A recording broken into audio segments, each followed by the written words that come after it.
I'm here with our guest for today's interview, Shoshana Harrari. Shoshana, thank you for being our guest on the show today. You're very welcome. I'm glad to be here. And I'm very happy to do this first interview with Shoshana because in April 2004 I was diagnosed with a hernia. And I had the choice what to do about that hernia. Have an operation. I went to Shoshana. And I went on Shoshana's diet. And I've never stopped being on Shoshana's diet, and I add what I learned from Shoshana, who is a healer and a natural foods expert. And there are very few people who are really an expert. Shoshana is an expert, and I'm very happy to be her student. And I've supplemented what I learned from Shoshana with on-the-job training, learning myself, and have never looked back. And I want to show you some of Shoshana's books. We'll have all the links in the description accompanying the interview, so you can go out and buy them. This, first of all, music, Tfilat Haderech, Traveler's Prayer. Shoshana and her husband make harps, handmade harps. This is music that they've recorded. Then a book, Shiv'at Haminin, the 7 species of Eretz Yisrael, magical, power-filled fruits and vegetables that you want to get into you. And then we have a book, The Garden of Spices, Recipes for Life, a cookbook by Shoshana. Shoshana, from your immense store of wisdom, what would you like to begin to share with our viewers today? Okay, so first of all, today is a very special day. It's the fast of Esther, Tanit Esther. And so today, that's what I've been really thinking about, the whole story of Esther, and how amazing it was that she, as a single person, of course she had a lot of support behind her, which is very important, but she actually was able to change the fate and help the people of Israel save their lives. This whole area, which was huge at the time, just by her courage. And so I thought about it, like in the story it says, before she went in to see she didn't want to do any of this. She really, really didn't want to do any of this.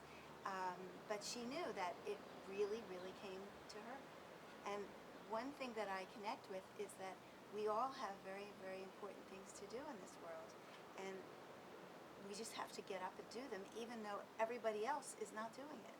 Because it may be that it's your tafkid, it's your job in this world to do something very special. And in order to do that, you have to kind of follow in the pattern of Esther. And what is that pattern? Is that it says she put on malchut before she went in to see the king.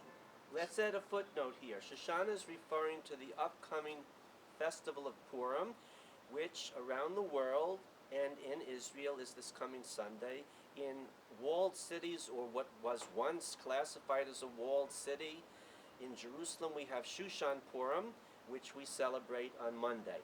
And today is the fast of Esther. So please continue. Thank you. So it says she put on malchut and she went in to see the king. Well, what is malchut? I mean, I'm sure she had access to many beautiful clothes, but besides looking as good as she could, which I'm sure she did, she put on this courage. It's like, if I perish, then I perish. So malchut, kingliness, your understanding from the text was she became courageous. She became courageous and she became humble, and she betul. She negated herself. Like she was willing to die. She was willing to do whatever was necessary to do this because it all rested on her shoulders and no one else could do it. And so she did. And the one request she had for the people of Shushan, for the Jews of Shushan, was, please fast for me. Please do this for me. Which is why we have the fast today. That's right. But the real story that actually happened, we celebrate Purim, which is when the people eventually were saved through this act of hers. But the real story of Purim, the story of when it actually happened during Pesach. It was the first 3 days of Pesach. Oh, it's not what we celebrate as Purim and Shushan Purim. The actual events occur a month later. The story occurs right. During the festival of Pesach, Passover, which is the first of the 3 biblical pilgrimage festivals, the Shlosh Regalim, you have Pesach, Passover, followed by 7 weeks later by Shavuot, Pentecost, and in the fall, tabernacles, which is Hebrew name is Sukkot. So the events of the Purim story in old Persia, 2,600 years ago, more or less, Yes. occurred during the time period of the biblical festival of Pesach. I didn't know that. That's Right, fascinating. and that's really interesting because it says absolutely you should never fast on Pesach. And the entire community did it because this was what was required. It was life or death. It was life or death, and they weren't going to have another Pesach if they didn't do it, and they did. And the reason that we celebrate it now, in a month before, is because really it was almost the whole year that they cast the poor or the lot, like a kind of gambling in a way. Haman threw out this thing, and that's the day he came up with, which is coming. What And Shoshana is referring to is that Haman, one of the ministers of the king of Persia, Ahasuerus, wanted to destroy all the Jews of Persia, men, women, and child. And she's referring to lots that were cast. On which day would the extermination, his final solution for the Jews of Persia, take place? And Shoshana is saying that the date the lot showed was during the period of Passover. no, the lot lot was- came. The lot was cast Cast. during Pesach. I was cast during Passover But when the decree. But the date that he came up with was now, As to the decree of extermination was like done 11 months later. A year earlier. No, later. Like the thing happened at Pesach. Right. Pesach, whatever, some year. And then that's when they found the date that they were going to do it, which you have to keep following the calendar. And it went around until it was 1 month before the date. Doesn't matter. Let's Anyway, say that's what the happened. ones in January of 1942, the Nazis have the that's it. Wannsee Conference. Mhm. 1 month later, Reinhard Heydrich, who was Heinrich Himmler's deputy, is assassinated in Prague, and that was to determine the final solution to what their Jewish problem. It seems a lot of people have problems with us, which think final solutions, two-state solutions, all sorts of people regard us as a problem that needs a solution. But actually, you know what? To all of you out there around the world, that's your problem. We don't need your solutions. So what Shoshana is saying, that the Wannsee Conference of old Persia, led by the Reinhard Heydrich of the day, Haman, minister to the king, was during Pesach, and the date chosen for the extermination was 11 months later, which is Now, what we Purim. celebrate in a few days. Very good. When it You didn't got happen, it. the tables were turned on That's right. Haman, and he ends up hung from the gallows. That's right. So, the thing that is one of the beautiful things in this particular story is the idea of turnarounds. That, like, a lot of times people come to me and, they're very sick or they have so much problems, and I say, look, there's a time coming, this very special time, which in a way is spring, but it comes out to be Purim. It's the time of turnarounds. That what looks like it's going in one direction can actually very much at that point have the energy to turn itself around and go in a really good direction. So this is So- an inspiration. This festival is a inspiration for all humanity, no matter how bad our situation is or seems to be. The blade could be on the neck, as the Talmud Never give up says. hope. Never give up. It ain't over till it's over, as Rabbi Yogi Berra said. And this is what Shoshana is saying. Until speaking to you now today, Shoshana, I had no idea, I never learned, that the Wannsee Conference of Old Persia took place during Pesach. I never read it, I never heard it. That's fascinating. Yes. So it puts everything better into perspective, and this is what I was thinking about today because I'm fasting, and I was thinking of Esther and all those people, and there is a power when people do things together. Like the one thing which is really, really amazing in this story is that everybody, the entire Jewish community of Persia, they did it. It wasn't anybody who said, oh, this is stupid, I'm not going to go along with you guys and all that. They all bound together and they did it. And that, except Har Sinai, I don't remember another time when we all agreed so well on everything. And so I think this idea of finding connections with each other and helping each other to expand more in love to everyone. Eventually, you have to start with your family. You have to start with yourself, maybe. You have to say, I'm a worthy person. I'm worthy to be here, and if I'm going to bother to be here, I may as well do good things in this world. And so when you start with that, then other people around you, maybe your wife, your husband, your children, your aunt, your uncle, your neighbors, your town, your village, your community, and the bigger community, and expands out like that, like a pebble into a pool, until everyone understands that really the only way we can go here is through love. Like there isn't any other option now. Love is it. And so we have to find a way, first start with ourselves, to find ourselves at least worthy of having, doing good things in this world, even being alive, and then moving it out. And before you know it, many, many great things can happen that way. That's what I believe. So I'm praying for that today. That's an incredibly liberating message for Purim. As Shoshana is saying, that we have to act together for a common purpose, but that begins with each of us taking radical responsibility each day when we get up to say, what am I going to do today? Not what is Shoshana going to do, or our friend Larry who's here with us, or what is the man in the moon going to do, or Betty Boop? What am I going to do? Make a list, a doable list, small things. This is one thing I've learned in the last years, and is the basis for my approach with my show. Be specific, keep it personal, and make it simple.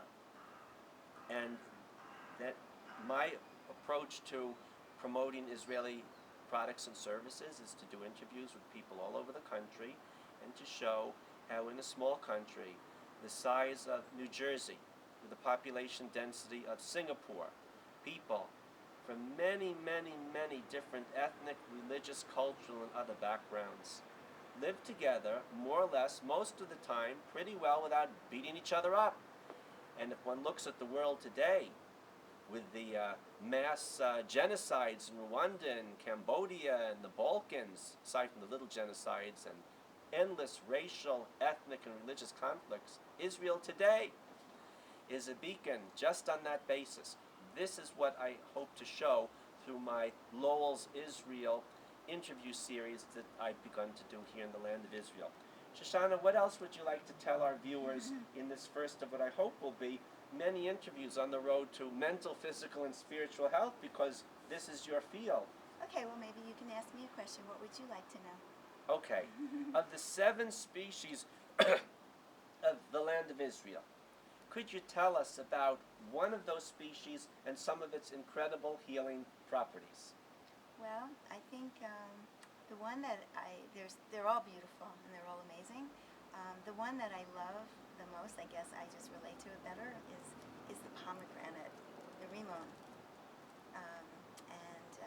Interestingly enough, botanically, it's a tree that has no other members of a mishpacha. Like every other tree, like the almonds are related to the roses, and like many different species actually have relations. The pomegranate stands alone. It's as if it came from another planet or something. It doesn't have any other family members on this earth. Should fruits be eaten with vegetables and other foods, or fruit should be eaten No, alone? they Should they be combined with other fruits, or each fruit should be Well, eaten this is one a at a whole time? long story, but That's a big question. yes, you Different have approaches. right. Basically, fruits at the best would be eaten more or less with their own little family. For example, there are some fruits, even the pomegranate, which can go with things like apples and things like berries and things like that. They digest well together. They have their own timing. It's mostly timing, because if you eat fruits, which digest quickly, and vegetables, which digest more slowly, or other things like bread or grains, or even if people eat meat or these things, they're going to digest much, much slower. So everything has to come at the same time to be digested in your stomach. It can't like put it off in separate compartments and say, okay, you're later and I'm now. It's like they're all going to go together on the same train, and basically you want them to be compatible so they have a good ride through your intestines, and it's as processed as possible. Because the more... What do you mean by processed? Right. So eating is not just putting something in your mouth.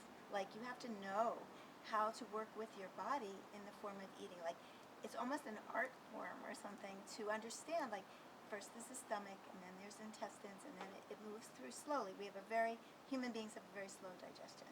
So you want to prepare it before it goes there, because the stomach is missing something that your mouth has. You mean by juicing, for example? No, I mean by chewing. Chewing. Right. Okay, So the you key have is to teeth. chew. That's right. If you're going to eat solid food, you have to really chew it until it practically is like blended food or almost juice. So kind the of thing. blender and the juicer's right here. That's Our right. mouths, our That's teeth. right. Yeah, because in your saliva is actually part of your life force. And so as you chew your food more and more and more, you're putting your own life force into your food, which will go back deeper into your body and then finally into your blood cells where you can become stronger by being nourished. But most people, this is statistics, that the way they eat, which is like gobbling it down, really quickly, not paying attention, reading a book, looking at the computer, yelling at their sister, or whatever, most people are not processing their food, and so it goes down into the stomach, unprocessed, and so they get something like 3 to 20% of their meal actually goes in and becomes their blood or their organs. So remember, when Mom and Grandma say chew your food, they're right. And when you have fruits, eat them alone, and preferably from the same family. For example, say lemons Familiar. and Yeah. grapefruits That's right. and Citrus. oranges, Citrus. or apples and... Apples and pears. And Okay. things like that. So, Shoshana, thank you very much. Let's hope that today's fast, Tanit Esther, is the last, and that the Messianic redemption will arrive, and we will, all our fast, as Zechariah says, the prophet Zechariah says, in the end, new beginning of days. The fast days of our religious calendar will all be turned into feasting days. There'll be no more mourning and sadness, and let's hope that that's coming real soon. Amen. So Shoshana, thank you very much for this first of what we hope will be many interviews, and we want to thank our viewers for watching. Thank you. And I bless you all with joy and peace and a lot of health. Okay, thank you very much. That was great. Very good I interview. just have to go and see if my next guest, let me leave